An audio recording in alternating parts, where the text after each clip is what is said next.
हरी थोड़ा वजनदार करा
करीला भावेन प्रीती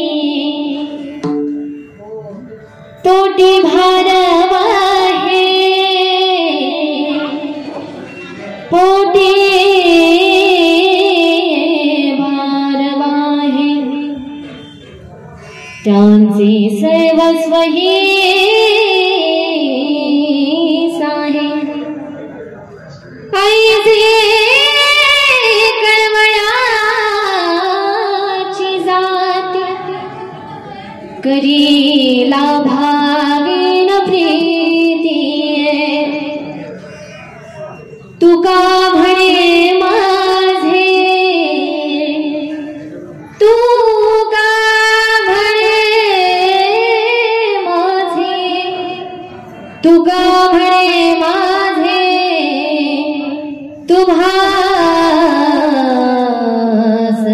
संतांवरी ओझे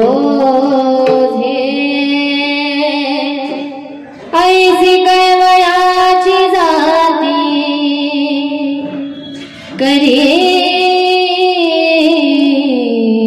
करीला भावेन प्रीती विठ्ठल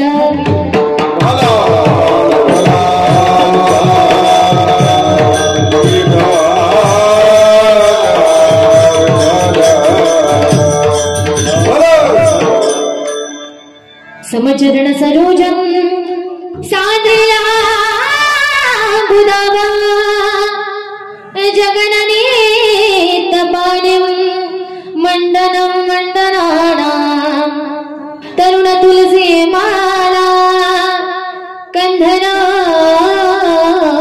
कंजनेत्रा सदैव धवलहासं विठ्ठलं चिन्तयामि पाण्डुरंगा करू प्रथमनमाला पाण्डुरंगा करू प्रथमनमाला पाण्डुरंगा करू प्रथमनमाला पाण्डुरंगा करू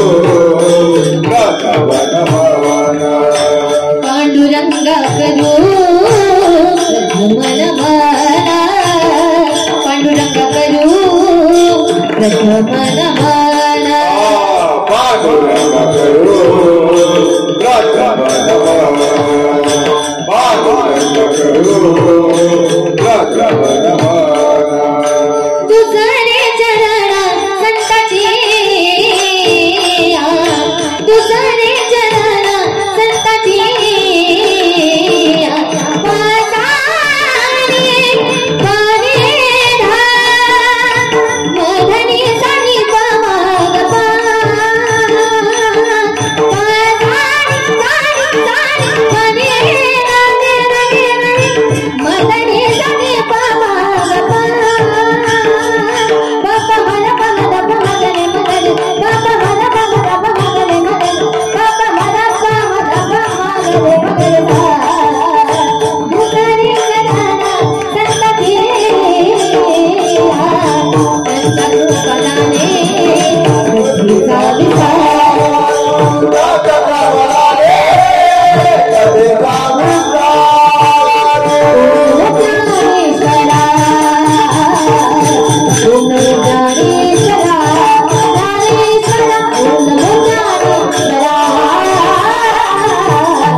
पांडुरंगा कुल प्रथम नमना दुसरे चरण संतांचिया त्यांच्या कृपादान कथेचा विस्तार बाबाजी सद्गुरुदास तुका। ओम नमो ज्ञानेश्वरा करुणा करा दयाळा तुमचा अनुग्रह लाधलो पावन झालो चराचरी। सच्चिदानंद रूपाय विश्वोत्पत्त्यादि हेतवे तापत्रय विनाशाय श्रीकृष्णाय वयं नमः। मनोजवं मारुततुल्यवेगं जितेन्द्रियं बुद्धिमतां वरिष्ठं वातात्मजं वानरयुद्धमुख्यं श्रीरामदूतं शरणं प्रपद्ये। श्रीरामदूतं शरणं प्रपद्ये। श्रीरामदूतं शरणं प्रपद्ये। जयतु जयतु जगदम्ब भवानी जयतु जगदम्ब भवानी पवनोजनि जय नारायणी। जयतु जयतु जगदम्ब भवानी पवनोजनि जय नारायणी। जय जय जय गिरिराज किशोर मही महेश मुख चक्र चकोरी। जय गजबदन गजानन माता जय गजबदन गजानन माता भगति सुगति जामिनी सुखदाता। जयतु जयतु जगदम्ब भवानी कमलोचनि जय नारायण। जय जय जय गिरिराज किशोरी मही महेश मुख चक्र चकोर। जय गजबदन गजानन माता भगति सुगति जामिनी सुखदाता। सर्वमंगल्य मांगल्ये शिवे सर्वार्थ साधिके शरण्ये त्र्यंबके गौरी नारायणी नमोस्तुते। नारायणी नमोस्तुते। नारायणी नमोस्तुते।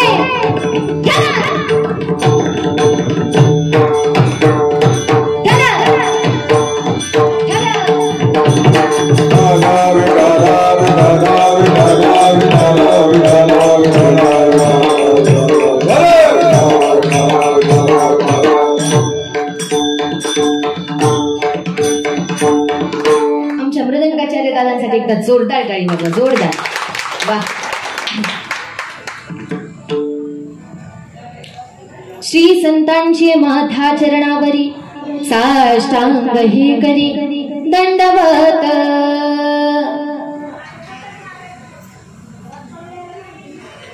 लेकुराचे हित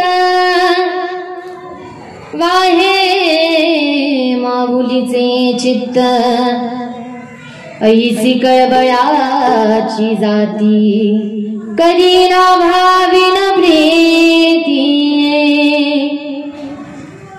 प्रस्तुत प्राप्त प्रसंगी प्राप्त स्थळी चिंतन रूपी सेवेकरिता निवडलेला अभंग महान भगवत भक्त वैराग्याची महामूर्ती वैराग्याचं ज्वलंत प्रतीक असणारे पाचव्या वेदाचे निर्माते विश्ववन्य जगद्गुरु तुकोबराया यांचा 3 चरणाचा आईची महती गाणारा उत्कृष्ट असा अभंग आज इथे चिंतन रूपी सेवेकरिता निवडला मैबाप। अभंगावरती चिंतन करण्यापूर्वी वारकरी संप्रदायाच्या नियमाप्रमाणे अल्पासा परिहार देणं आवश्यक असतो। तो म्हणजे असा की जगत चालक जगाचा नियंता परमपिता अखिल कोटी ब्रह्मांडाचा नायक भगवान परमात्मा की ज्या प्रभूच्या इच्छेने कृपा आशीर्वादाने त्या ठिकाणी आपण करत असलेला हा 1 दिवसीय कीर्तन महोत्सव खऱ्या अर्थाने समस्त भोसले परिवाराने हे केलेलं आयोजन नियोजन अगदी दृष्ट लागण्यासारखं आहे बघा। अगदी सुंदर असं नियोजन आमच्या सर्व भोसले परिवाराने केलेलं आहे आणि आपल्याला माहिती आहे आपण इथे किम निमित्ताने जमलेलो आहोत बघा। पण आपण हा कीर्तन श्रवणासाठी आलोय, आपण गाण्याकरिता आलोय, आपण वाजवण्याकरिता आलोय, बाबा हार्मोनियमची साथ देण्याकरिता आलेली आहेत, मान्य आहे. ऐका माईबाप, आपण इथे जरी आलेलो असलो तरी आपण आलोय असं आहे का? नाही. इथे भगवान परमात्मानी आपल्यावरती कृपा करावी, त्या कृपेस आपण कुठेतरी पात्र व्हावं आणि कृपेस पात्र झाल्याच्या नंतर भगवान परमात्माने आपल्याला आशीर्वाद रूपी आज त्या ठिकाणी ते कीर्तनासाठी बोलवावं आणि आपण हे कीर्तन त्या ठिकाणी करावं. तुम्ही आम्ही खेळी मेळी गदारोळी आनंदे, त्या भगवंताच्या आशीर्वादाने. कारण बघा, भगवान परमात्माच्या इच्छेशिवाय काहीच होऊ शकत, काहीतरी होतं का? काहीच होत नाही. मग संत प्रमाण देतात, वृक्षाची पाने हले अशी ज्याची सत्ता. किंवा गीतेमध्ये भगवान फार सुंदर वर्णन करतात. भगवान म्हणतात, गतीर भरता प्रभू साक्षी निवास शरणम सुरत प्रभव प्रलय स्थानम विधानम बीजम अव्ययम. असा आचणारा तो सत्ताधीश भगवान परमात्मा, तो प्रभू, आणि त्या प्रभूच्या इच्छेने आशीर्वादाने आपण इथे त्या ठिकाणी आज जमलेलो आहोत. सर्व भोसले परिवार. मला नाव देणार होते, दादा कुठे गेले? असो आमच्या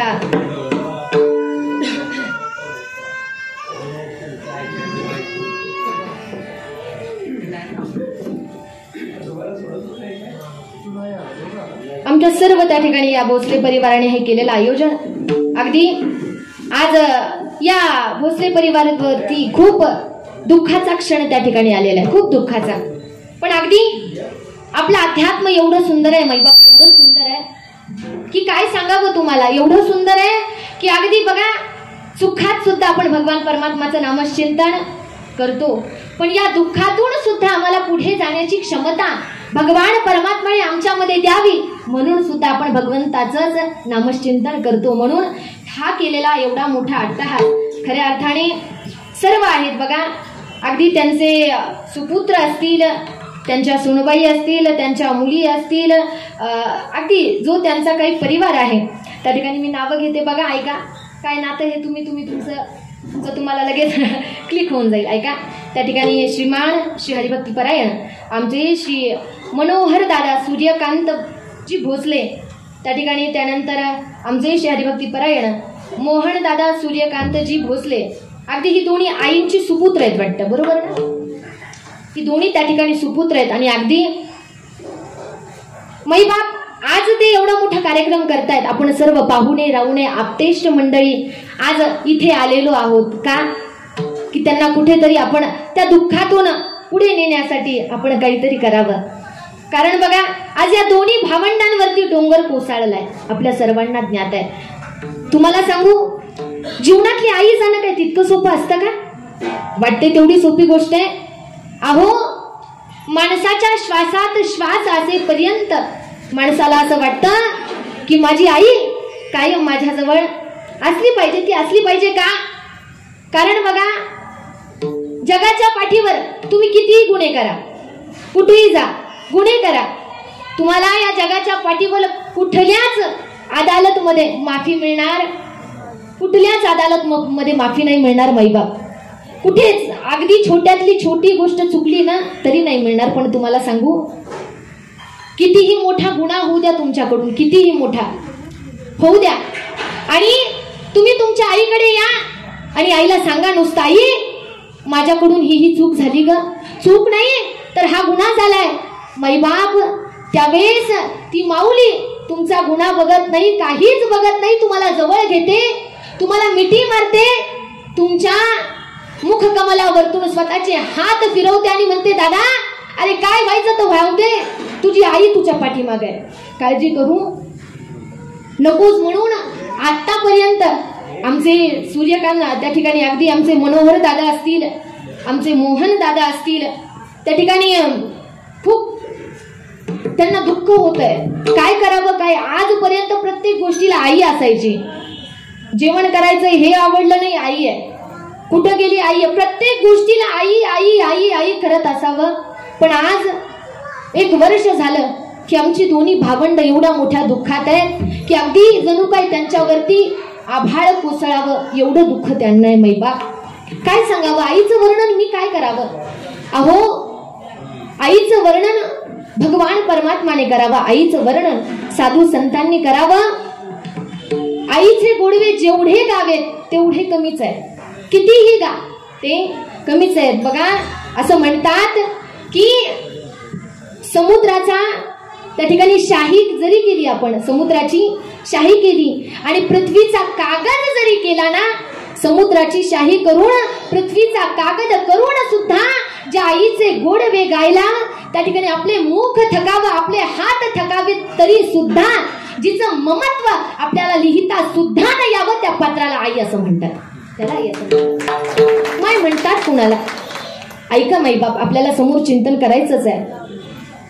तुकोबरायांना सुद्धा ज्यावेळेस संतांच्या माया आपल्याला सांगण्याची वेळ यावी, त्यावेळेस तुकोबरायांना सुद्धा जगाच्या पाठीवर आई हेच पात्र दिसावं, आई हेच पात्र सापडावं, एवढी श्रेष्ठ असणारी ती माऊली.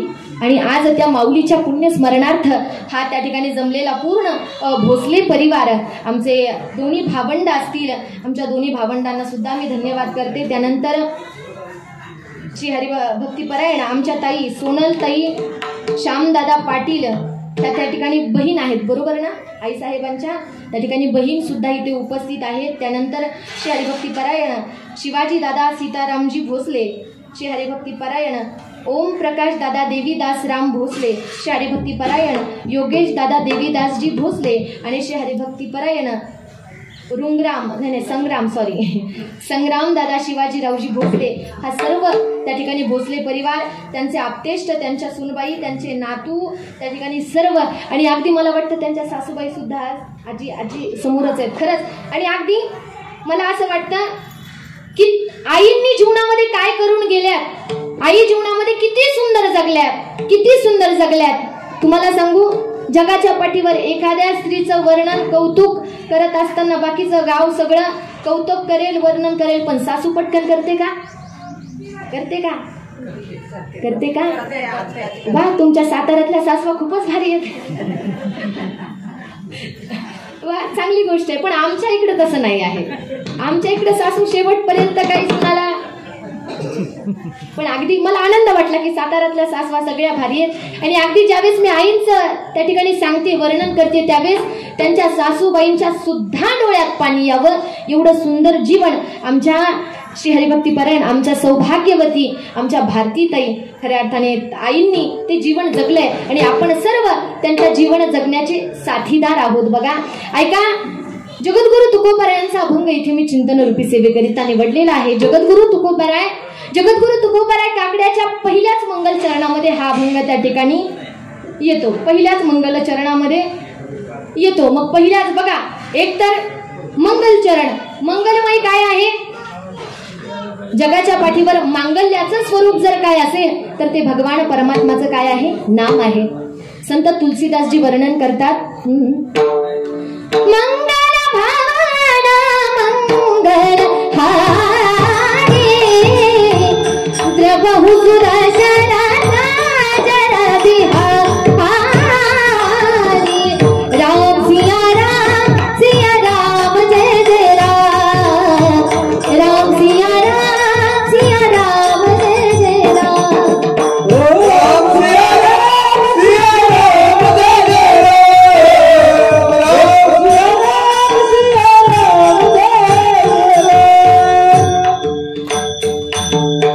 जय बहु सुदशरथ आजर बिहारी. एवढं मांगल्याचं स्वरूप असणारा तो भगवान परमात्मा आणि आई सुद्धा एवढं सुंदर जीवन जगतात. बघा, माणसाला हे जीवन मिळाल्याच्या नंतर माणूस किती वर्ष जगला याला किंमत ऐकताय ना आपण सर्व. माणसाला जन्म मिळाल्याच्या नंतर या पृथ्वी तलावरती माणूस जन्माला येऊन किती वर्ष जगला याला अजिबात किंमत नाही. पण तो माणूस जन्माला आल्याच्या नंतर कसं जगला याला फार मोठी किंमत आहे, फार मोठी किंमत आहे. माणसं म्हणतात बघा, जीवन एवढं सुंदर जगावं, एवढं सुंदर जगावं. तुम्हाला सांगू, आपली श्रीमंती कशावरतून कळते? आपली श्रीमंती कशावरतून कळते? आपल्याकडे फॉर्च्युनर असली म्हणजे आपण श्रीमंत नाहीयेत. आपल्याकडे फार मोठा बंगला आहे म्हणजे आपण श्रीमंत आहेत का? नाही. आपल्याकडे फार पाहुणे रावळे आहेत नाही माईबाप. तुम्हाला सांगू खरं श्रीमंत कुणाला म्हणावं? अहो एवढं सुंदर जीवन जगावं, एवढं सुंदर जीवन जगावं की किमान नाही जिल्ह्याच्या नाही तालुक्याच्या पण ज्यांच्यासाठी आपण जगलो ना, ज्यावेळेस आपल्या दुश्मनाच्या सुद्धा कानावरती पडावं की अरे ही व्यक्ती आज राहिली नाही, ही भगवान परमात्माच्या धामाला गेली आहे, त्यावेळेस त्या दुश्मनाच्या सुद्धा डोळ्यातून टचकन पाणी यावं, त्याला म्हणावं सुंदर जीवन जगलं. त्याला म्हणावं. द्यायचे असल्या तर जरा खनखन द्या. त्याला काही तसा जीएसटी नाही आहे. ऐका, एवढं सुंदर जीवन जगावं आपण. अनेक कविता आहेत, अनेकांनी वर्णन करावं. आनंद या जीवनाचा, आनंद या जीवनाचा, सुगंधा परी दयवयावा, पाव्यातला सूर जैसा ओठातुनी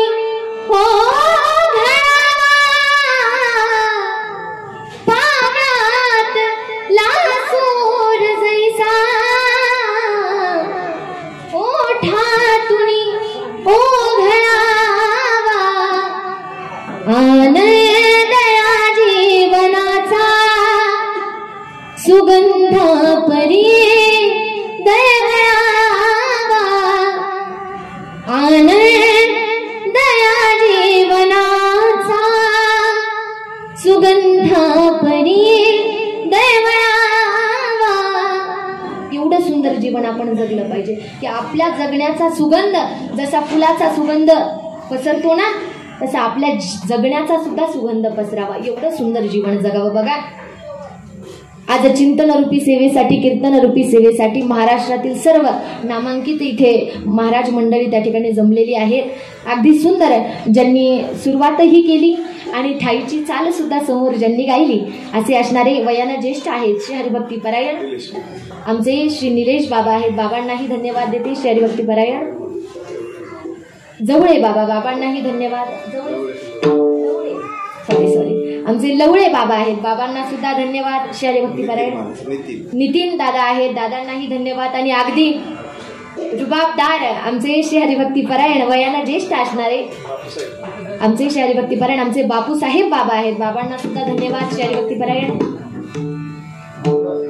भानुदास बाबा भोसले श्री हरिभक्ती परायण दयानंदजी बाबा. बाबा आपल्या सर्वांच्या चरणावरती मी नतमस्तक होते. त्या ठिकाणी आपल्या सर्वांच्या चरणावरती नतमस्तक आहे. दादाचा आवाज जरा कडक करा म्हणजे मला ताण येणार नाही. अगदी संवादिनीची सुंदर अशी साथ करणारे आमचे श्री हरिभक्ती परायण माळवदे. अच्छा हा, श्री हरिभक्ती परायण आमचे माळवदे काका. काका सुद्धा आहेत. अगदी काकाच, वा काकाच आमचे काका त्या ठिकाणी आहेत. काकांनाही धन्यवाद. आणि अगदी उत्तम आपण त्या ठिकाणी संवादिनीची साथ करत आहात. विचारा वा, एकदा जोरदार टाळी वाजवा त्यांच्यासाठी. सुंदर सुंदर बाबा आहेत, बाबांनाही धन्यवाद देते. आणि अगदी खूप सुंदर ज्यांचं वादन आहे, मी त्यांचं वर्णन कौतुक काय करावं, त्यांचं वर्णन कौतुक भगवान परमात्मा करतोय म्हणून अवघ्या महाराष्ट्रभर आमच्या दादांचं नाव त्या ठिकाणी झळकत आहे. असे असणारे श्री हरिभक्ती परायण मृदंग महर्षी आमचे, खरंच किरणच आहात तुम्ही, आमचे किरण दादा. आमच्या दादांना सुद्धा मनापासून धन्यवाद देते. आणि अगदी सुंदर अशी ज्यांची साऊंड सिस्टीम आहे, आमचा आवाज जशाच तसा तुमच्यापर्यंत पोहोचवणारे श्री हरिभक्ती परायण दादांचं नाव वा सागर, आमचे सागर दादा. आमच्या सागर दादांना सुद्धा तेवढे धन्यवाद कमी आहेत. आणि बघा, तुम्हाला हे कीर्तन जर हो हो नाही तिकडून तशी ऑर्डर आहे मला, तिकडून तशी ऑर्डर आहे म्हणून असं तुम्ही टेन्शन घेऊ नका बाबा, बरोबर वेळेत संपवते. जो वेळ मला यजमानांनी दिलाय त्या वेळेत करणारच आहोत. हा, आपण सर्व आहात त्या ठिकाणी आपल्या सर्वांना द्यावेत तेवढे धन्यवाद कमी आहेत. आणि अगदी सुंदर असं ज्यांचं तो आपल्याला हे कीर्तन नंतर देखील श्रवण करायला मिळणार आहे असे असणारे आमचे मोठे बंधुराज ज्यांचं यूट्यूब चॅनल आहे, आमचे श्री हरिभक्तीपरायण आमचे ओम दादा की ज्यांचं चॅनल आहे साई सॉरी आमचे दादा आहेत, दादांचं चॅनल आहे ओम साई. आणि अगदी सुंदर अशी त्या ठिकाणी ते एडिटिंग वगैरे करतात. दादांनाही द्यावेत तेवढे धन्यवाद. आमचे बाबा आहेत, बाबांचं नाव सप्तधारा न्यूज. दादांनाही धन्यवाद. कोरेगाव. आपण सर्वांना धन्यवाद. सर्वांचा नामोल्लेख झालेला आहे. जर फारच महत्वाचा असेल तर मला सुचवा, मी घेते. नक्की मला कीर्तन झाल्याच्या नंतर भेटा. विठ्ठल विठ्ठल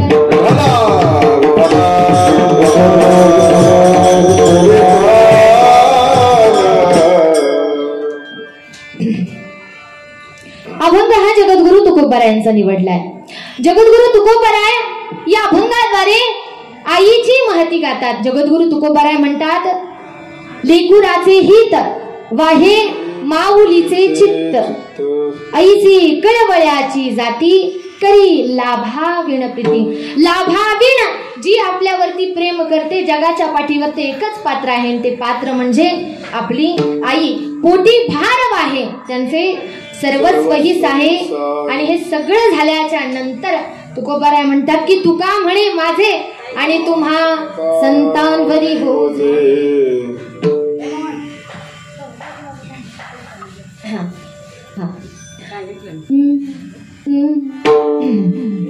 ऐका त्या ठिकाणी जगद्गुरु तुकोबारायांचा अभंग त्या ठिकाणी चिंतन रूपी सेवेकरिता निवडलाय. तुकोबाराय म्हणजे सामान्य नाही आहे. तुकोबारायांचा अधिकार सामान्य नाही आहे. तुकोबाराय म्हणजे महान संत, खूप मोठे संत की अगदी भगवान परमात्माची भक्ती करून आपण भगवान परमात्माकडे जातो. बरोबर ना? मला सांगा, आपण मंदिरात जातो की मंदिरातला देव आपल्या घरी येऊन आपल्याला दर्शन देतो? कसं आहे? आपल्यालाच मंदिरामध्ये जावं लागतं, आपण दर्शन घेतो. पण तुम्हाला सांगू, भक्ती कशाला म्हणतात? भक्ती त्याला म्हणतात आपण मंदिरामध्ये जातो, नवल नाही. अशी भक्ती करावी, एवढी सुंदर भक्ती असावी की ती भक्ती पाहून जगाच्या मालकाला सुद्धा वाटावं की मी माझ्या भक्ताच्या घरी जावं आणि माझ्या भक्ताच्या घराला मंदिर बनवावं. हे भगवान परमात्म्याला वाटतं. एवढी सुंदर भक्ती करावी. आपण भगवान परमात्म्याचं उच्चिष्ट खातो ना, अशी भक्ती करावी की त्या भगवान परमात्माने सुद्धा आपलं उच्चिष्ट खाल्लं पाहिजे. तुम्ही म्हणाल ताई, तो भगवान परमात्मा आपलं उच्चिष्ट खाईल का? प्रश्न पडेल ना आपल्याला. मला सांगा, राम अवतारामध्ये प्रभू रामचंद्रजींनी शबरी मातेची उष्टी बोरं नाही का खाल्ली? खाल्लीच ना. त्याच्यासाठी काय लागतं? फक्त देवा भावाचा भुके, देवा भावाचा भुकेला,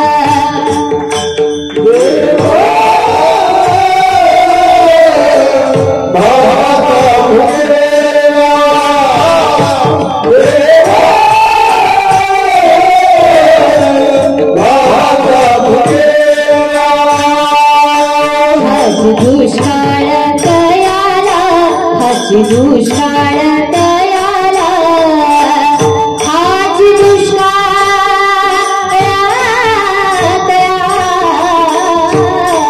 देवा भावाचा भुकेला, देवा भावाचा भुकेला,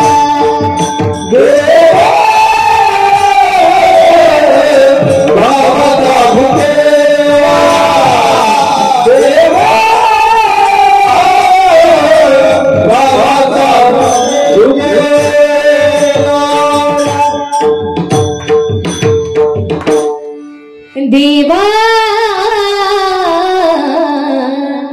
भावाचा भुकेला. देव फक्त काय पाहतो? भाव पाहतो. आणि तो भाव आपल्यामध्ये असणं अत्यंत गरजेचं आहे. आणि तो भाव, ते प्रेम जगद्गुरु तुकोबारायांकडे होतो. एवढा मोठा अधिकार तुकोबारायांचा की तुकोबारायांच्या मुखाने भगवान परमात्माचं नामचिंतन करावं नवल नाही. तुकोबरायांच्या मुखाने नामचिंतन करावं, अजिबात नवल नाही मैबाप.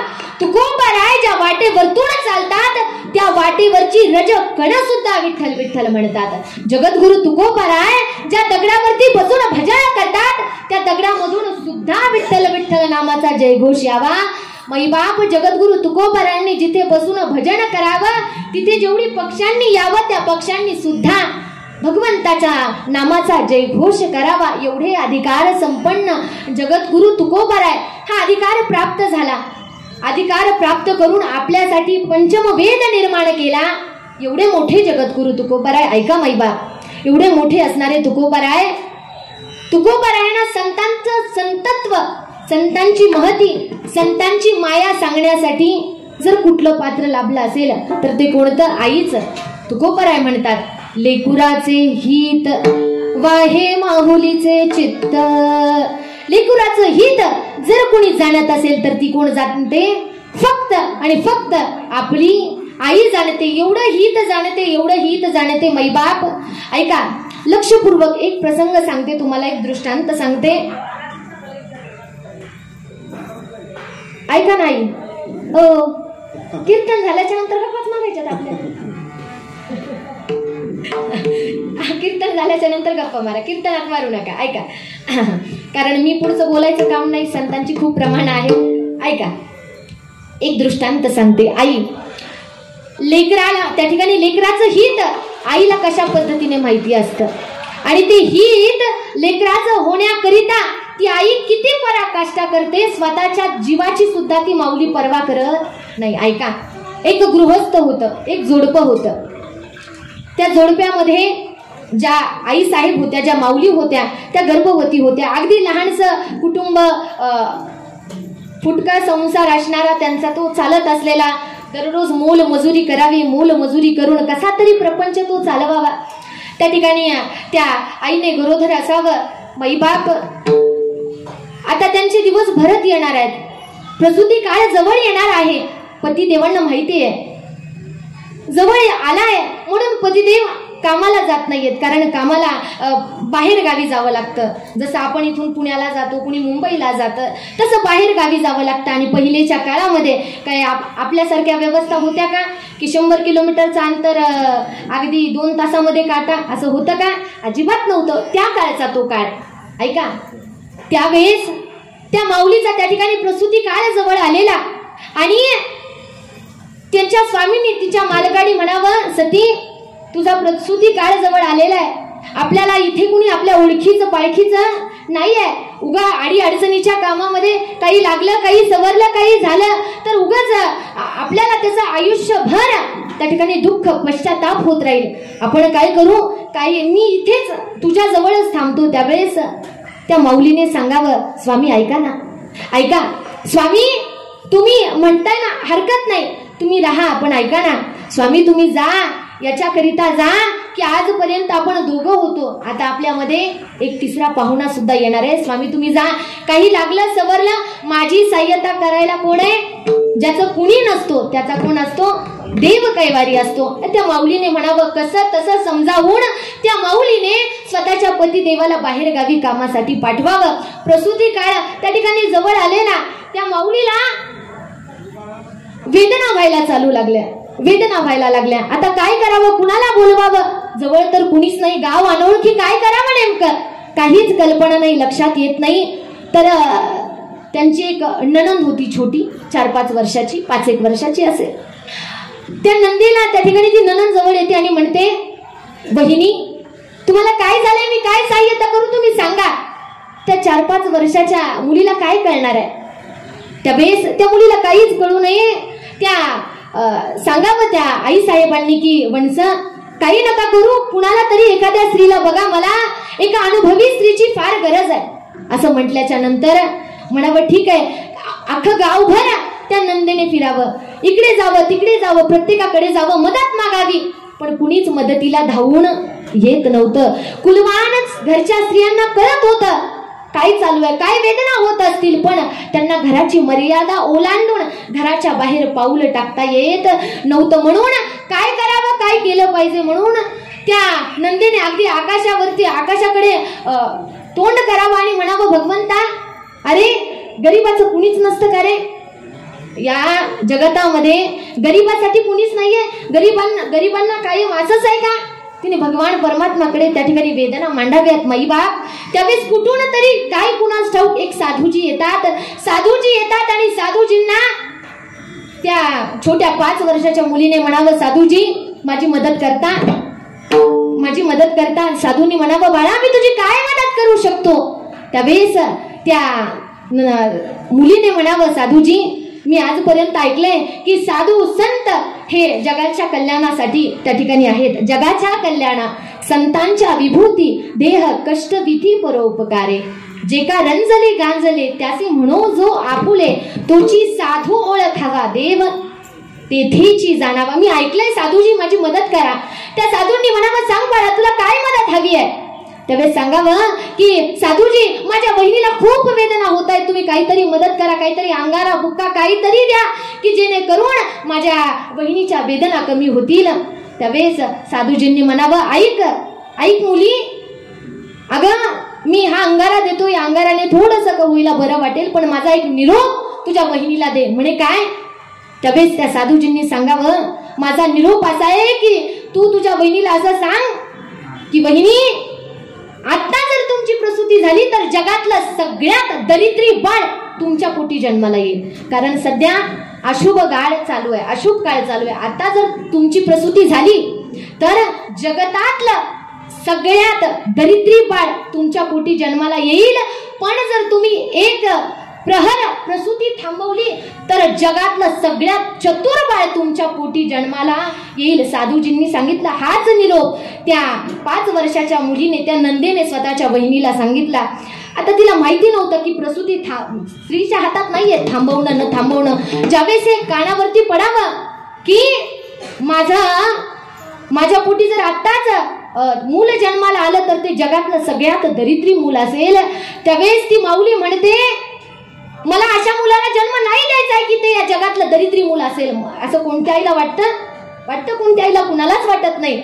म्हणून त्या माऊलीने काय केलं असेल आपण कल्पना करू शकतो काय केलं असेल त्या माऊलीने. आपल्याला माहिती आहे एक प्रहर म्हणजे किती तासाचा असतो?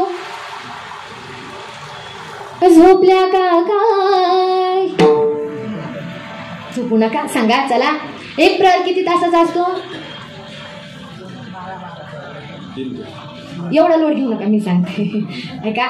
एक प्रहर 3 तासाचा. म्हणजे किती वेळ थांबवायची होती प्रसूती? 3 तास. त्या माऊलीने शीर्षासन केलं. काय केलं? शीर्षासन केलं. प्रसूतीच्या काळामध्ये वेदना होत आहेत त्या काळामध्ये त्या माऊलीने शीर्षासन केलं. शीर्षासन म्हणजे काय? डोकं खाली आणि पाये वर. अशा अवस्थेमध्ये त्या माऊलीने एक प्रहर म्हणजे 3 तास काढले आणि 3 तासानंतर एका गोंडस बाळाला जन्म दिला. ते बाळ म्हणजे दुसरं तिसरं कुणी नसून ते बाळ आज आपल्यामध्ये नाहीये, पण त्या बाळाच्या कथा आपण आज सुद्धा ऐकतो. ते बाळ म्हणजे चतुर बिरबल. आपल्या सर्वांना चतुर बिरबल माहिती आहे, पण त्याच्या मागे त्याच्या आईचा काय त्याग आहे, त्या आईची काय माया आहे, त्या आईचं काय प्रेम आहे हे विसरून आपल्याला चालणार नाही. माईबाप प्रत्येक मुलाच्या मागे, प्रत्येक मुलीच्या मागे त्या माऊलीचा फार मोठा आणि मोलाचा वाटा आहे. तीच आपल्याला आपलं हित शिकवते. फार मोठा मोलाचा वाटा आपल्या सर्वांना माहिती आहे. वयाच्या अवघ्या 16व्या वर्षी स्वराज्य स्थापनेची शपथ छत्रपती शिवाजी महाराजांनी घेतली. बरोबर? वयाच्या कितव्या वर्षी? फक्त 16व्या वर्षी. आपल्या सर्वांना ज्ञात आहे, पण आपल्याला माहितीये वयाच्या 16व्या वर्षीच माझ्या मुलाने स्वराज्य स्थापनेची शपथ घ्यावी म्हणून ज्या आईने लहानपणापासून त्या बाळाला सुंदर संस्कार लावले, त्या आईचे उपकार विसरून चालणार? एवढे सुंदर संस्कार लावावेत आऊसाहेबांनी, एवढे सुंदर. किती सुंदर सांगू तुम्हाला की आजही आपण शिवरायांचं नाव घेण्याच्या अगोदर राजमाता राष्ट्रमाता आऊसाहेबांचं नाव घेत होते. कसं सांगू ऐका. जंगलातील 1 नंबर लाकडाला साग म्हणतात. जंगलातील 1 नंबर लाकडाला साग म्हणतात. सापातील विषारी जातीला नाग म्हणतात. आणि ज्यानं लावली मुघलांची वाट त्याला जिजाऊचा वाघ म्हणतात. जिजाऊचा वाघ म्हणतात. जिजाऊचा वाघ म्हणतात. ज्यावेळेस एक आई संस्कार लावण्यावरती उतरते, ज्यावेळेस एक आई मुलाला चांगलं बनवून करिता उतरते, ज्यावेळेस एक माऊली मुलाला स्वतःचं हित दाखवण्यामध्ये पुढे येते ना, त्यावेळेस एवढ्या गुलामगिरीच्या अंधकाराच्या काळामध्ये सुद्धा अशी एक ज्योत निर्माण होते. निर्माण झाल्याच्या नंतर ती ज्योत पूर्ण महाराष्ट्राला त्या ठिकाणी तिच्या लखलखाटाने अगदी पूर्ण उजेड करून टाकण्याची क्षमता जर कुणामध्ये असेल तर ते का आईच आहे. आईचं वर्णन, आईचं कौतुक मी काय करावं. तुकोबाराय म्हणतात की आपलं हित जर आपल्याला कुणी सांगत असेल तर ते हित फक्त आपल्याला आपली आई सांगते. अभंगाच्या प्रथम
लेकुराचे हित वाहे माऊलीचे चित्त, ऐसी कळवळाची जाती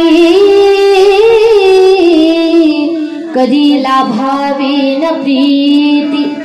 लाभावीन प्रेम जर कोणी करत असेल तर ती कोण करते? आपली आई करते, ती आपली माऊली करते. ऐका, आईचे गोडवे, आईचं गुणगान प्रत्येकाने गावं. तिची माया साधी आहे? नाहीये. ती सामान्य आहे? नाहीये. ती माऊली आपल्या अगोदर आपल्या लेकराला ठेवते आणि नंतर स्वतःचा विचार करते. पहिले स्वतःचा नंतर लेकराचा, असं आहे का? नाही. म्हणून म्हटलं जातं बघा,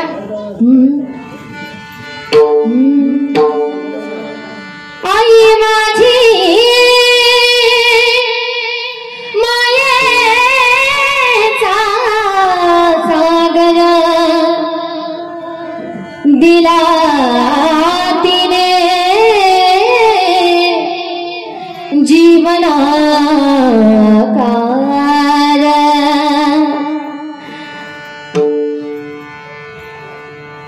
आई वडील माझे थोर काय सांगू त्याचे उपकार. जीवनाच्या वाटेवरती किती असतो त्यांचा आधार. आई माझी मायेचा सागर दिला तिने जीवनाकार.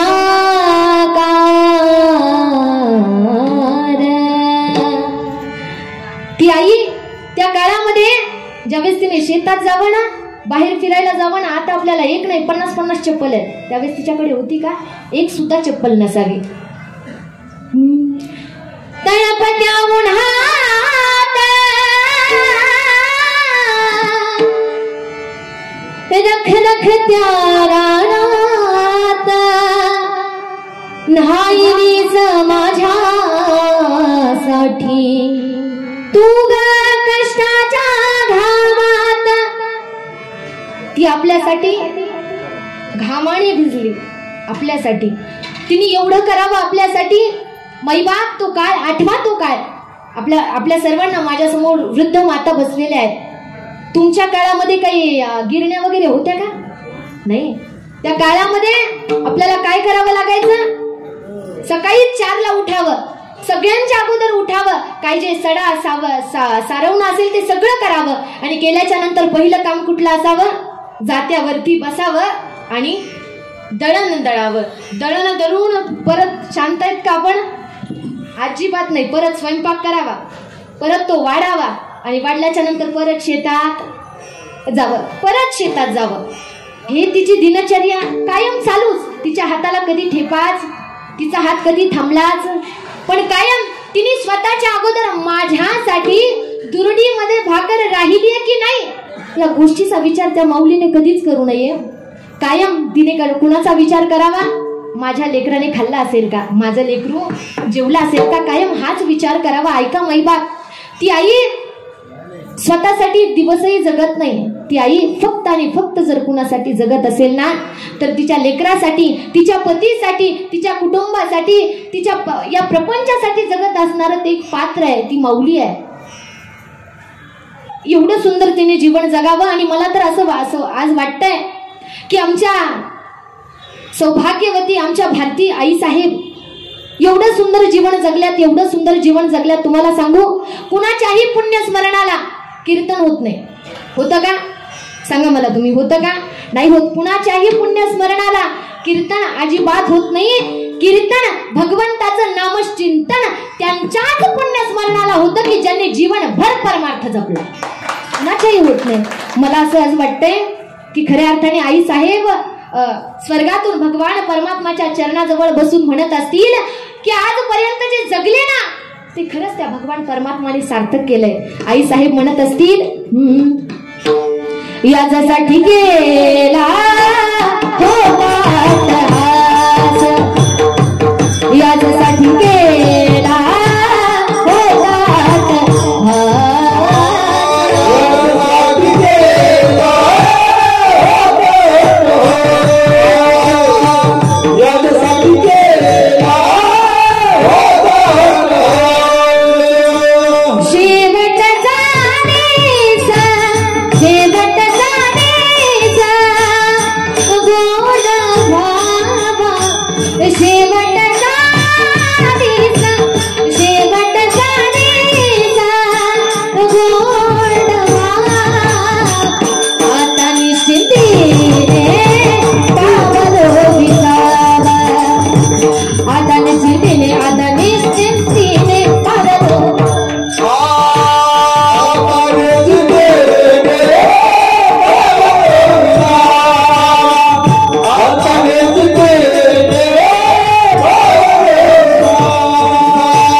देवा जे आतापर्यंत केलंय ना ह्याची ही पोच पावती आहे. जीवन कसं जगले याची ही आजची काय आहे?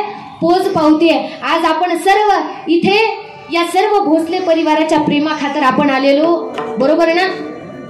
बरोबर ना? आपण सर्व इथे आलेलो. बघा एवढं सुंदर जीवन जगावं. मला तर असं वाटतं की आपल्या समोर दृष्टी दर्शन आहे. एवढं सुंदर जीवन जगावं, एवढं सुंदर जीवन जगावं की निश्चितच ते जीवन आमच्या भारती आई सारखं त्या ठिकाणी आपण जगलं पाहिजे. की खऱ्या अर्थाने आपणही गेल्याच्या नंतर आपल्याही पुण्यस्मरणार्थ कीर्तनाचाच कार्यक्रम झाला पाहिजे याची दक्षता आपण निश्चितपणे घेतली पाहिजे. एवढं सुंदर जीवन आपण जगलं पाहिजे. बघा ती आईने आपल्यासाठी काय करू नये. तुम्हाला माहिती आहे आज त्या ठिकाणी आमच्या आईंची ही दोन्ही त्या ठिकाणी मुलं सुपुत्र काय म्हणत असतील तुम्हाला माहिती आहे? आजपर्यंत जेवायचंय आई म्हटलं की आई आई हे पाहिजे, आई ते पाहिजे, आई मी इकडं, आई मी तिकडून. आतापर्यंत बघा भगवान परमात्मा ज्याला न्यायचंय त्याला नेत, ज्याला ठेवायचंय त्याला ठेवत. का? मला तरी असं वाटतं की जो सगळ्यांना आवडतो तोच देवालाही आवडतो. जो सगळ्यांनाच आवडतो तोही देवालाच आवडतो. कारण तुम्हाला सांगू तुमच्या सर्वांच्या चेहऱ्यातून कळतंय की आई साहेबांचं जीवन काय होतं. आईने किती सुंदर जगल्यात, एवढं सुंदर जगल्या, एवढं सुंदर जगल्या की आज आपण सर्व त्यांचं नुसतं नाव जरी काढलं तर आपल्या डोळ्यातून पाणी येतं. एवढं सुंदर त्यांनी जीवन जगलंय. आणि खरंच तुम्हाला सांगू, तुमची लेक आहे म्हणून सांगते, आपण सुद्धा असंच जीवन जगलं पाहिजे. भगवंताचं नामच चिंतन केलं पाहिजे.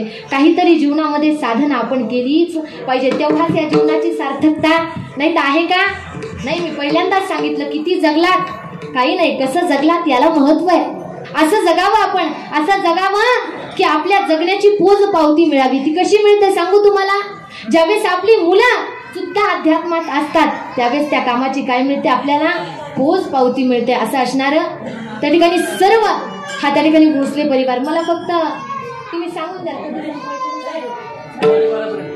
12:30 पर्यंत ना. हा ते हे व्हायला मला वाटलं आवरायचं करायचं ना. विठ्ठल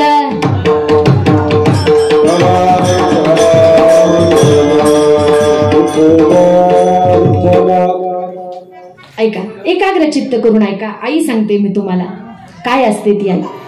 तुम्हाला माहितीये आईने आपल्याला काय काय दिलं? या जगतामध्ये पहिल्यांदा पाऊल ठेवण्याकरिता जागा जर आपल्याला कुणी दिली असेल तर कुणी दिली? आईने दिली.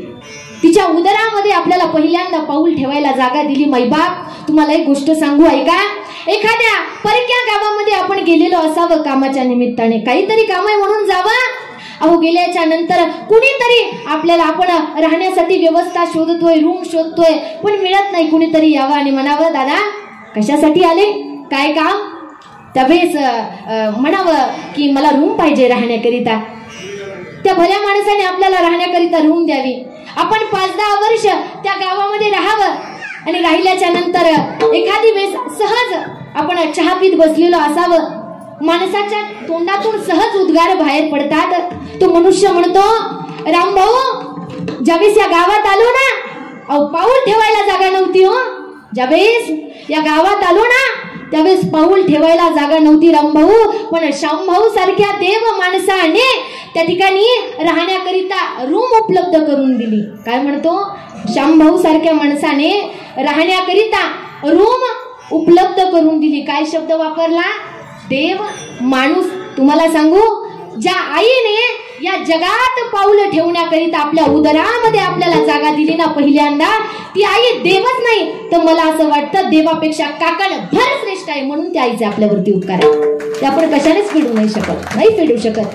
या आईचा या जीवावरती असणारा दुसरा उपकार सांगते बघा, ऐका. काय उपकार केले ती आईने? अहो आईने एवढे उपकार करावे. आपल्याला रक्त दिलं, आपल्याला हाडं दिली, सगळं आपल्याला त्या आईनेच दिलं. अगदी या जगतामध्ये पहिला दान, श्वास दान आपल्या आईने आपल्याला केलं. मला सांगा महिला मंडळींनो, ज्यावेळेस बाळ उदरात असतं 3-4 महिन्यापर्यंत, 4-5 महिन्यापर्यंत त्याला अवयव येतात. ज्यावेळेस आपण सोनोग्राफी करायला जातो त्यावेळेस ती माऊली विचारते, डॉक्टर साहेब सगळं व्यवस्थित आहे? सगळं व्यवस्थित आहे. सगळं झालंय? सगळं झालंय. पाणी व्यवस्थित आहे? सगळं व्यवस्थित आहे. माझ्या बाळाच्या हृदयाची चालू आहे का नाही पंपिंग असं विचारलं जातं. त्यावेळेस डॉक्टरांनी म्हणावं हो, ठोके सुद्धा व्यवस्थित चालू आहेत. मग त्यावेळेस ती आई विचारते, डॉक्टर साहेब माझ्या बाळाचे ठोके व्यवस्थित चालू आहेत, माझं बाळ श्वास तर घेतंय ना? माझं बाळ श्वास तर घेतंय ना? काय उत्तर देत असेल डॉक्टर? सगळे ब्रह्मचारी बसवले का काय माझ्या समोर? सांगा काय म्हणतात डॉक्टर? डॉक्टर असं म्हणतात की माई तुमच्या बाळाच्या हृदयाची त्या ठिकाणी ठोके चालू आहेत, पण बाळ श्वास घेत विचार करा. बाहेर जर आपण 2 सेकंद त्या ठिकाणी 1-2 मिनिट नाक दाबून जर धरलं तर आपण 9 महिने 9 दिवस ते बाळ आईच्या उदरात राहतं. कसं? नाकाने न श्वास घेता. मग ते बाळ जिवंत राहत कसं असेल?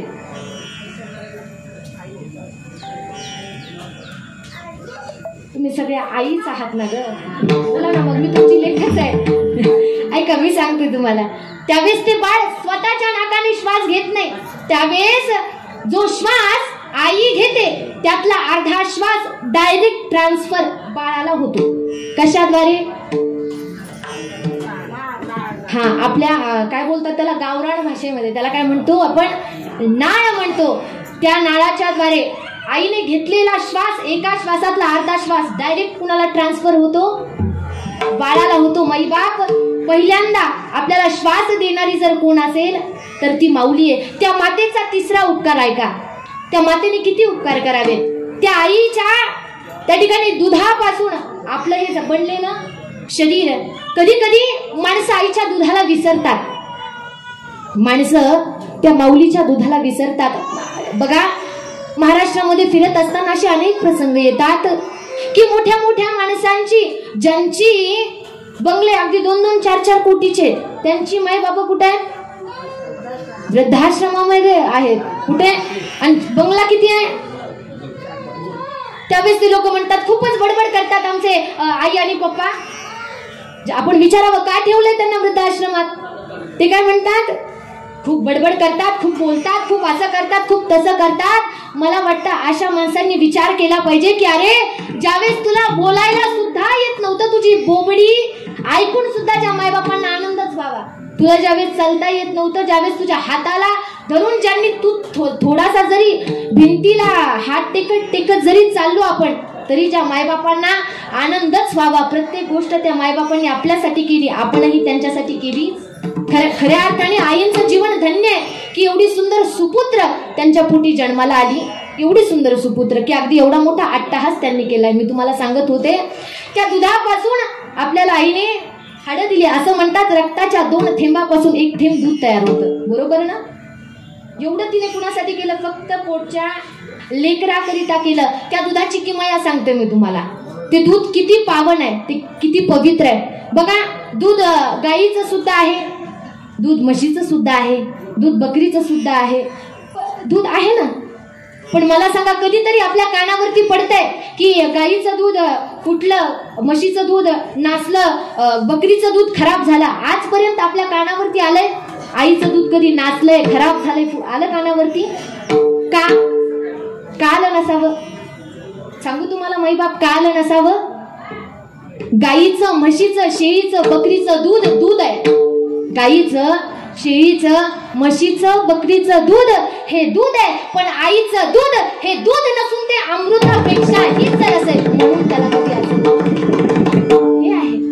आणि हेच आपण एवढं महान असणारी ती आई की अगदी बघा, ही हाडं आईच्या कशापासून तयार झालेली आहेत? आईच्या दुधापासून तयारी झालेली आहेत. म्हणून बघा, मनुष्याला ज्यावेळेस आपण मनुष्याचा अंत्यविधी करतो ना, इकडे जातात का फुटतात? हा, तेच म्हटलं, काही फरक आहे की काय? ऐका, त्या ठिकाणी आपल्या संस्कृतीमध्ये त्या ठिकाणी अंत्यविधी अशा पद्धतीने केला जातो. मग अंत्यविधी केल्याच्या नंतर आपण सावडायला जातो. बघा, जातात ना इकडे किती दिवसाला जातात? आमच्या इकडे 1 दिवस झाला की लगेच जातात. तुमच्या इकडे तसंच जातात, लगेच जातात. मला सांगा, जे जातात गेल्याच्या नंतर पूर्ण जळालेलं असतं, डोळे, नाक, कान, तोंड सगळं जळालेलं असतं. पण मला खरं सांगा, हाडं जळालेली असतात का? पुरुष मंडळी, हाडं जळाली. आपण तुम्ही जाता ना, ह्या जात असतात, यांना विचारलं असतं, तुम्ही जाता म्हणून तुम्हाला विचारते, जातात का? नाहीच जळत. का जळत नाहीत माहितीये? तुम्ही बघा, जमिनीच्या आतमध्ये तुम्ही सोनं ठेवा, ते खराब होऊन जातं. लोखंड ठेवा, काही खराब होऊन जातं. पण हाडं जी आहेत ना, ती जमिनीच्या आतमध्ये किती जरी वर्ष राहिली, हडप्पा संस्कृती, आपण आपला इतिहास जर बघायला गेलो तर त्यावेळेसचे अवशेष आपल्या सायंटिस्टला ज्यावेळेस सापडावी, त्यावेळेस त्या हाडांवरतून गणित काढलं गेलं की ही हाडं किती वर्षापूर्वीची आहेत. म्हणजे हाडं झिजत नाही, ती अग्नीला सुद्धा जळत नाहीत. का? कारण ती आईच्या दुधापासून झालेली असतात, म्हणून ती हाडं जळत नाहीत. म्हणून आपल्या संस्कृतीमध्ये पद्धत आहे बघा, काय?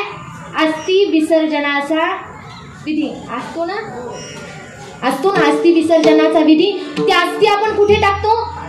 गंगा मैयाच्या कुशीत टाकतो. का? कारण आईचं ममत्व, आईचं प्रेम, आईचं हृदय जर कोण जाणत असेल तर ती एक आईच जाणू शकते. म्हणून जे अग्नीलाही जळल्या न जावं, जे जमिनीतही खराब न व्हावं, न झिजावं, ते मातेच्या कुशीमध्ये जावं आणि तिथे हाडांची काय व्हावी, झीज व्हावी. पण कधी कधी विचार केला पाहिजे आपण, त्या आईने आपल्यावरती एवढे उपकार केलेत, एवढे उपकार केलेत की तिचे उपकार आपण कधीच फेडू शकत नाहीत. कधीपर्यंत बघा त्या आईने आपल्यासाठी कायम गोष्टी कराव्यात. आज आमच्या दोन्ही भावंडांना ती आई दिसत असेल, पण कुठे सांगू तुम्हाला, दाराच्या समोर काढलेल्या रांगोळीमध्ये आई दिसत असेल. आई दिसत असेल त्यांना. एखादी गाय ज्यावेळेस बछड्याला पेते ना, त्यावेळेस त्या गायीमध्ये दिसत असेल त्यांना त्यांची आई. बघा सांगतात, हंबरोनी हंबरोनी हंबरोनी बसराला चाटते जे भागाया, तवा मले तिच्या मध्ये दिसती माझी माया, दिसती माझी माया, दिसती माझी माया. काळ्या काट्या ये जायला माया जय राणी, पायात नसे वाहन तिच्या फिरे अनवाणी. इचू काट्या विंचू काट्याने भीतीचा मोजत नव्हता पाया, तवा मले तिच्या मध्ये दिसते माझी माया, दिसती माझी माया. हंबरुनी वासराला चाटते जे भागाया, तवा मले तिच्या मध्ये दिसते माझी माया, दिसती माझी माया, दिसते माझी माया. त्या गायीमध्ये, त्या कान्या काट्यामध्ये ती आपल्याला, ती आपली माऊली त्या ठिकाणी कायम दिसत असते. बघा त्या आईने एवढे उपकार केले आपल्यावरती. मग त्या आईच्या उपकारातून आपण कशाने उतराई होऊ शकतो? काही माणसं म्हणतील मला, हा एवढा मोठा आपण केलेला नामचिंतनाचा अट्टहास हा कशा करिता? का? तुम्हाला सांगू याचं कारण काय आहे. आज जो गेलेला जीव आत्मा आहे, आजच्याच दिवशी त्या जीव आत्म्याला त्याचं पुण्य पाप सगळ्या गोष्टी पाहून त्या ठिकाणी त्याला दुसऱ्या योनीमध्ये पाठवलं जातं, किंवा जी त्याची गती असेल, स्वर्ग वगैरे काय जे असेल तिथे त्याला पाठवलं जातं. मग इथे आपण का करावं? पिंडदान असेल, हे असेल, का करावं? त्याचं कारण असं आहे. हे का केलं पाहिजे? तर हे याच्याकरिता आपण केलं पाहिजे की जो जीवात्मा गेलाय त्याचं कुठेतरी जर पुण्य कमी पडत असेल, तर आम्ही इथे केलेलं नामचिंतनाचं, आजच्या कीर्तनाचं जेवढं काही पुण्य आहे ते पुण्य कुणाला मिळावं? आमच्या स्वर्गीय सौभाग्यवती श्री भारती आईंना त्या ठिकाणी ते पुण्य मिळावं म्हणून हा केलेला अट्टहास आहे. पण इथलची मला विज्ञानवादी लोक म्हणतील की ताई, इथं केलेला अध्यात्म, इथं केलेला पुण्य, इथं केलेला नामघोष, इथं केलेला जयघोष, इथं केलेला भगवान परमात्माचं नामचिंतनाचा प्रभाव, या नामचिंतनाचं पुण्य तिथपर्यंत जाईलच कशावरून? प्रश्न पडेल ना आपल्याला, कशावरून जाईल? तर शास्त्रकार त्याचं वर्णन करतात, सांगतात, मला सांगा, इथून काही अंतरावरती जर मोगऱ्याची, गुलाबाची, चाफा ही फुलं जर असतील तर आपल्याला त्याचा सुगंध येईल की नाही? येईल की? निश्चित येईल की नाही? येतोच, 100% येतोच. मग जर तो तिथला सुगंध आपल्याला येत असेल तर मला सांगा, ज्या मुलांनी तन मन धनाने जेवढं काही लागेल, जिथपर्यंत लागेल तिथपर्यंत अगदी सर्व गोष्टींनी, कशातच कमी नाही. मला सांगा, आज कार्यक्रमामध्ये कुठल्या गोष्टीची उणीव वाटतेय? कशाचीच नाही. मला सुरुवातीला वाटलं होतं कुणी येतं का नाही, पण अगदी तुम्ही सर्वांनी अगदी जागा गच्च भरून काढली. त्या ठिकाणी तुमच्या सर्वांची सुद्धा खूप मनापासून धन्यवाद. एकदा स्वतःसाठी जोरदार टाळी वाजवा. खरंच खूप सुंदर. अगदी आपण सर्वजण आला. ऐका, जगद्गुरु तुकोबाराय आहेत आणि तुकोबाराय सांगतात आईचं हित. आई आपल्याला आपल्या हिताच्या ठिकाणी जागा राहायला शिकवते. तुकोबाराय म्हणतात, लेकुराचे हित वाहे माऊलीचे चित्त. जर कुणाच्या चित्ताच लेकराचं हित जर जाणत असेल, कुणाचं चित्त जर जाणत असेल, तर ते चित्त फक्त आणि फक्त आपल्या आईचंच चित्त काय करतं? जाणत असतं की आपल्या लेकराचं हित कशात आहे. कशावरून माहितीये? असं म्हणतात बघा, लेकराचे पाय पाळण्यात कळतात. बरोबर ना? ते कुणाला कळतात? ते आईलाच कळतात. तुकोबाराय म्हणतात कीत जाणे माऊलीचे चित्त. एवढंच तिचं त्या ठिकाणी कळवळलेलं अंतःकरण आहे, एवढी माया आहे, एवढं सुंदर तिचं जीवन आहे, किती सुंदर जगल्यात हे आपण शब्दामध्ये वर्णन करू शकत नाही. तुकोबाराय म्हणतात की एवढी ती कळवळ्याची जाती आहे की कधी लाभाविन प्रीती, की अगदी कुठलाच लाभ ठेवत, कुठलाच लाभ ठेवते का? आयुष्यभर तिने आपल्याला सांभाळलेलं असतं, पण शेवटच्या श्वासाला तिची एवढी सुद्धा म्हणत नाही की माझ्या लेकराने सुद्धा मला एवढ्याच आयुष्य आरामामध्ये ठेवलं पाहिजे, नाही म्हणत. माझं सांगणं असेल, ऐका गड्यांनो, मायबापांनी आपल्याला लहानपणापासून सांभाळलंय.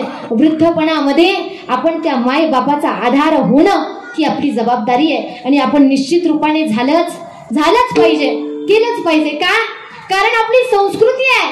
काय आपली संस्कृती? ऐका, आपली संस्कृती अशी आहे की भगवान परमात्माला प्राप्त जर करून घ्यायचं असेल तर काय केलं जातं? माय बापाची सेवा केली जाते. मायबाप आणि त्या माय बापाच्या सेवेचा परिणाम असा होतो की युगे 28 विठे बरी उभा. पुंडलिक रायांनी काय केलं होतं? सांगा मला, काय केलं? माय पित्याची सेवाच केली होती. त्या सेवेचा परिणाम युग 28 झालेत, पण तरी सुद्धा जगाचा मालक विटेवरती त्या ठिकाणी उभा राहून कटेवरती हात ठेवून भक्तांना आशीर्वादच देतोय. एवढा सुंदर असणारा भगवान परमात्मा किती सुंदर आहे सांगू तुम्हाला. सुंदर ते ध्यान उभे विठेवारी,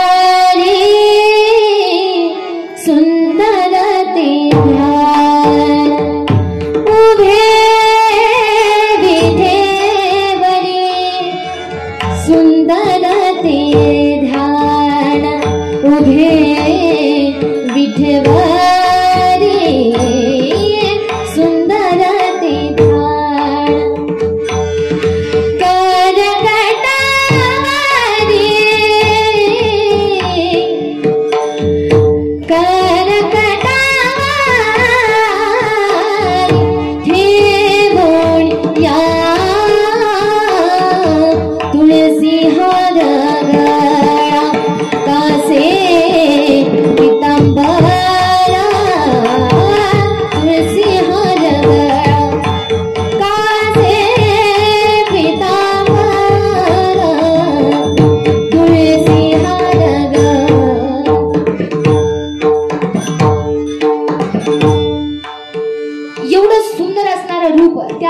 परमात्माचं कुणामुळे आज विटेवरती उभा आहे?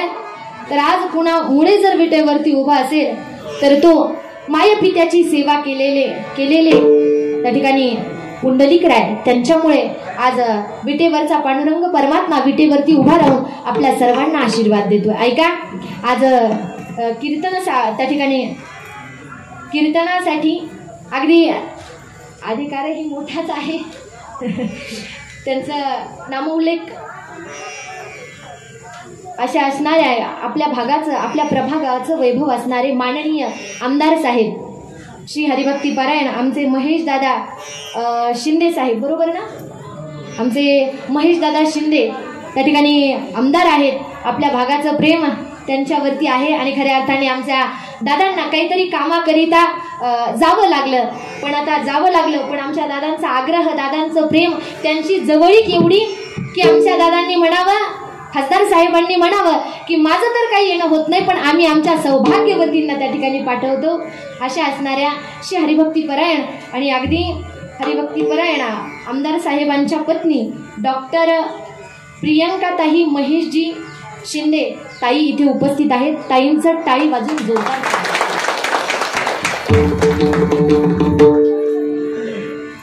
काय आहे माहितीये का, राजकारण आमचा विषय नाही आहे, पण काय आहे ना, कुठलंही काम होण्याकरिता सगळ्याच गोष्टी महत्वाच्या असतात. मग ती राजसत्ता असो, अर्थसत्ता असो, असं म्हणतात बघा, साम दाम दंड भेद सगळंच असणं महत्वाचं असतं. पण अगदी या संपूर्ण भोसले परिवारावरती आमच्या आमदार साहेबांचं प्रेम आहे आणि भोसले परिवाराचं सुद्धा तितकंच आमदार साहेबांवरती प्रेम आहे, ही असणारं त्यांचं प्रेमाचं नातं. आणि ताई आज इथे मनाचा मोठेपणा करून त्या ठिकाणी उपस्थित आहेत.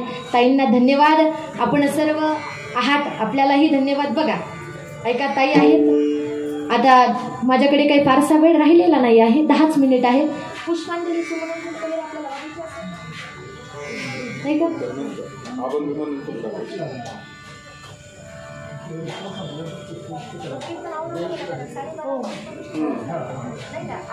तेच तुम्ही मला सांगाल अशी मी वाट बघते. मला असं वाटतं की कुणीतरी मग तोपर्यंत पाकळ्या कराव्या, वाटायला घ्यावं, नाही का? हातच लावतात म्हणजे अगोदर पूर्ण घरातले वाटतात. अच्छा, झाल्याच्या नंतर हो, हरकत नाही. ऐका, त्या ठिकाणी माझ्या नियोजित वेळेमध्ये मी अभंगावरती चिंतन करण्याचा प्रयत्न केलेला आहे. आमचे बाबा तर 11:15 म्हटले होते, मग दादा 12:30 म्हटले. असो, ऐका, त्या ठिकाणी माझ्या नियोजित वेळेमध्ये मी अभंगावरती चिंतन करण्याचा एक प्रयत्न केला. महाराष्ट्रातील सर्व नामांकित महाराज मंडळी आहेत, सर्वांना धन्यवाद. तुकोबराया अभंगाद्वारे असं म्हणतात, लेकुराचे हित जाणे माहुलीचे चित्त, ऐसी कळवळाची जाती करीला भावीन प्रीती, पोटी भार वाहे त्याचे सर्वस्व हीच आहे. आणि तुकोबराय म्हणतात, तुका म्हणे माझे तुम्हा संतांवरी ओझे. माझं आपल्या संतांवरती ओझ आहे. का? कारण संत असे की आपल्याला जन्म जरी आपल्या माईबापांनी दिलेला असला ना, माईबाप तरी कसं जगावं, कसं बोलावं हे जर आपल्याला कुणी शिकवलं असेल तर ते त्या ठिकाणी आपल्याला संतांनी शिकवलंय. संतांनी आपल्याला सांगितलंय आपलं हित कशात आहे. संत म्हणतात, तुकोबरायच म्हणतात, आपुलिया हिता जो असे जागता. आणि धन्य धन्य माता पिता त्याच्या. हॅलो,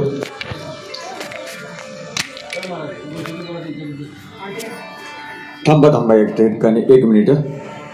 आज या ठिकाणी स्वर्गीय भारतीताई सूर्यकांत भोसले यांच्या प्रथम पुण्यस्मरणाच्या निमित्ताने आपल्या कोरेगाव खटाव सातारा विधानसभा मतदारसंघाचे लोकप्रिय आमदार महेश दादा शिंदे साहेब यांच्या सुविद्य पत्नी डॉक्टर प्रियाताई शिंदे वैद्य साहेब या ठिकाणी उपस्थित राहिला, त्याबद्दल त्यांचं भोसले परिवारांच्या वतीने या ठिकाणी शालसिपा देऊन सन्मान करण्यात येत आहे. त्याचा त्यांनी स्वीकार करायचा आहे.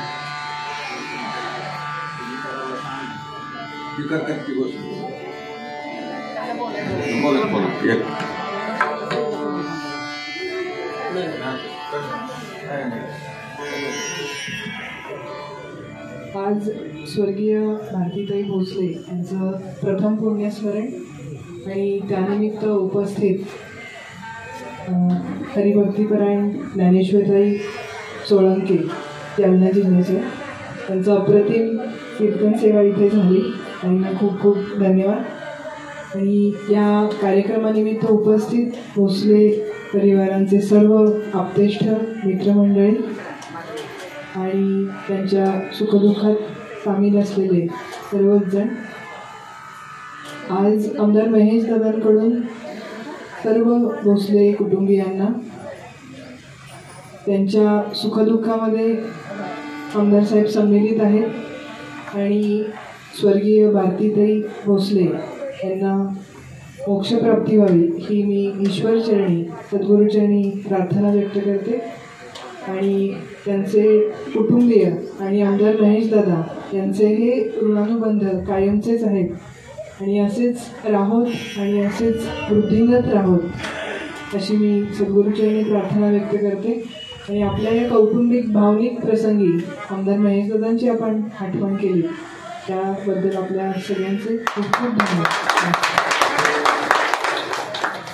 धन्यवाद ताई. या ठिकाणी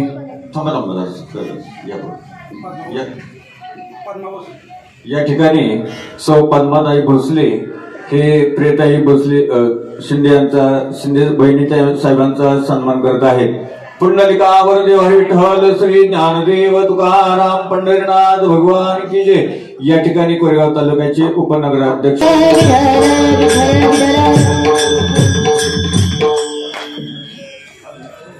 त्या ठिकाणी अगदी माझा नियोजित वेळ संपलेला आहे, पण संप्रदायाच्या नियमाप्रमाणे आपण भजन करणार आहोत. का तर आईंच्या त्या ठिकाणी आत्म्यास शांती मिळावी आणि आपल्या सौभाग्यवती हरिभक्ती परायण आमच्या भारतीताई भोसले आई साहेबांना भगवान परमात्माच्या चरणाशी जागा मिळावी म्हणून आपण सर्वांनी ते नामचिंतन करायचे. बघा माऊली म्हणतात नामासंकीर्तन साधन पै सोपे जळतील पापे जन्मांतरीचे.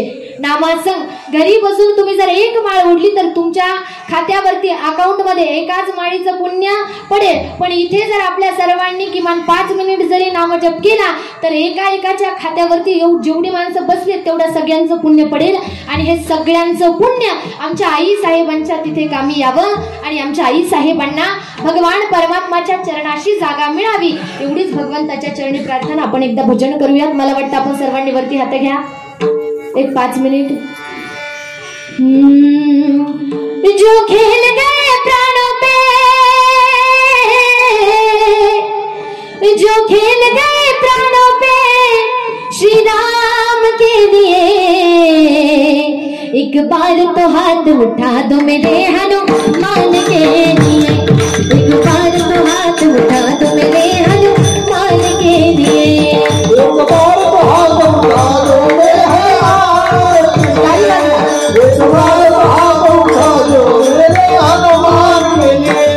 सागर को लांघ के उसने सीता का पता लगाया, प्रभु राम नाम का डंका लंका में जाके बजाया. सागर को लांघ के उसने सीता का पता लगाया, प्रभु राम नाम का डंका लंका में जाके बजाया. माता अंजनी की ऐसी, माता अंजनी की ऐसी संतान के लिए, एक बार तो हाथ उठा दो मेरे भगवान के लिए, एक बार तो हाथ उठा दो मेरे हनुमान के लिए, एक बार तो हाथ उठा दो मेरे हनुमान के लिए, एक बार तो हाथ उठा दो मेरे हनुमान के लिए.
टाळ्यांचा आवाज जरा खणखण येऊ द्या. टाळ्या जय हो भगवान. टाळ्या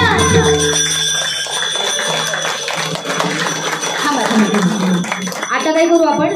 दोनदा पकवाज, दोनदा टाळ आणि दोनदा टाळ्या. बघा बरं लक्ष द्या. पकवाज